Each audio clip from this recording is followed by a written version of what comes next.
I've been waiting for the longest time to film this video.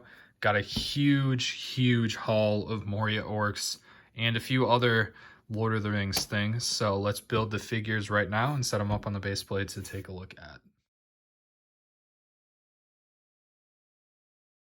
All right, so 50 Moria Orcs. These guys only came in the Mines of Moria set, and 2 of them came in that set, so that's 25 sets worth of Moria Orcs in this army. Wow. I'm looking at it, and it does look like the seller I bought from gave me an extra hairpiece, which is cool. But basically, the way I bought these was off Bricklink. I Bricklinked the figures individually, so what that means is I bought all of the hair pieces from one seller, all of the torsos from the same seller, and then I bought all the heads from a different seller and then the legs from a different seller. So to make this video, I was waiting on all of the legs to come in, and now that I have them, I have 50 Moria Orcs. If you're interested in how much they cost, all in all, I think they cost around like $8 US to buy one figure. So I bought 50 of them in quantity, so that's how I got them. The reason I bought 50 of them was because I already have a pretty big army of these Moria Orcs. I probably have around 70 to 80 of those. And then Uruk-hai, I probably have around 70 as well. So now by getting these 50 Moria Orcs, I have a huge Mordor, Moria, and Uruk-hai army. Very happy with the quantities of all of those that I have. So I'm going to go ahead and add the rest of my Moria Orcs to this table to get a look at my Moria Orc army. All right, before I add all of my Moria Orcs to the base plate, from the same sellers that I bought these from, I also bought a bunch of Lord of the Rings pieces. So I bought a bunch of these elf hair pieces in order to make custom elves. So I'm assuming in the Lord of the Rings Amazon TV show, we'll see like Celebrimbor, we'll see other different elves that were never made by Lego. We could even see like Elros or Fingolfin, maybe Círdan, all of these different elves that would probably be really cool. So I wanted to pick up some of the hair pieces to do that. I also got some extra Berserker torso pieces because that figure only requires custom torso pieces and heads, so might as well get the torsos. I got 9 of these Witch King heads just because of the 9 ring wraiths, so I think those would be cool to have in case I wanted to swap out my black heads on my ring wraiths with these. And then I got a couple torsos from different figures. So you can see Mary, this is Dwalin from Erebor. I'm not exactly sure which dwarf that is. It might be Before. And then we have Pippin and a Hobbit orc captain.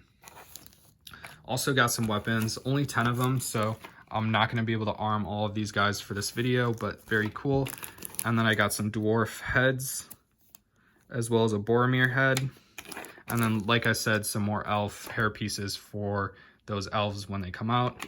I also got Wormtongue's head because, believe it or not, Wormtongue is like a $70 figure, but the only exclusive parts to him are his head and his torso, so I figured I'd grab an extra head, and who knows, if I come across the torso, that'd be cool to have a basically $70 figure for really cheap. And then I also got this thing, this pool piece from Harry Potter, and I figured this could be like Galadriel's mirror that Frodo and Sam look into when they visit Lothlorien, so that's why I got this.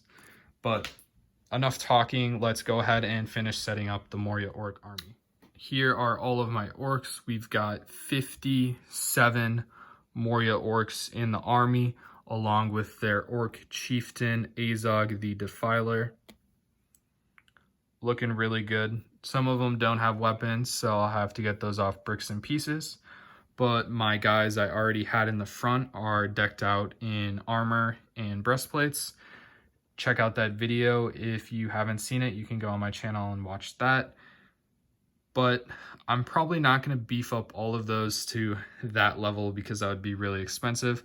But I do like the idea of these guys being like the captain orcs and then these being, you know, the cannon fodder or whatever. So this is a huge army addition to my overall Middle Earth armies. I now have a huge army of every single type of orc. Gundabad, I only have around 25, but like I said before, I already have a ton of Mordor and Uruk-hai as well, so huge armies all around. These guys will be being used in Minas Tirith, so they will be part of the invading forces into the city. So more bad guys for the mock. Not only do I plan on these guys being in the Minas Tirith mock, but my next large scale mock is going to be the Battle of Dale. So there's the Battle of Minas Tirith going on in Lord of the Rings, and similarly in the north by Erebor and Dale is the Battle of Dale. So all of the orcs from Dol Guldur come and attack the city of Dale and the dwarf kingdom of Erebor. So these orcs are going to be really critical in that large scale mock I do next, because just like Minas Tirith is like this huge epic city battle we see in the movies, the Battle of Dale has a lot of potential to be a really awesome mock. And I already have a ton of Lake Town guards, so it's going to be a really hype mock when I'm able to make that.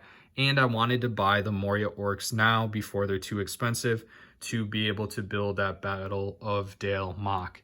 So let me know what you guys think of that idea of building the Battle of Dale, if you guys know about it from the books, and what you'd think that would turn out in. Again, I still have to finish Minas Tirith first, and I'm probably going to do a small elven mock in between the Battle of Dale, but the next large scale mock I will be making will be the Battle of Dale using these Moria Orcs. Let me know what you think of the idea, and thank you for watching. Hopefully you like the army and are excited for Minas Tirith. I am still working on it, guys. I just have to work on getting the pieces for it. Alrighty,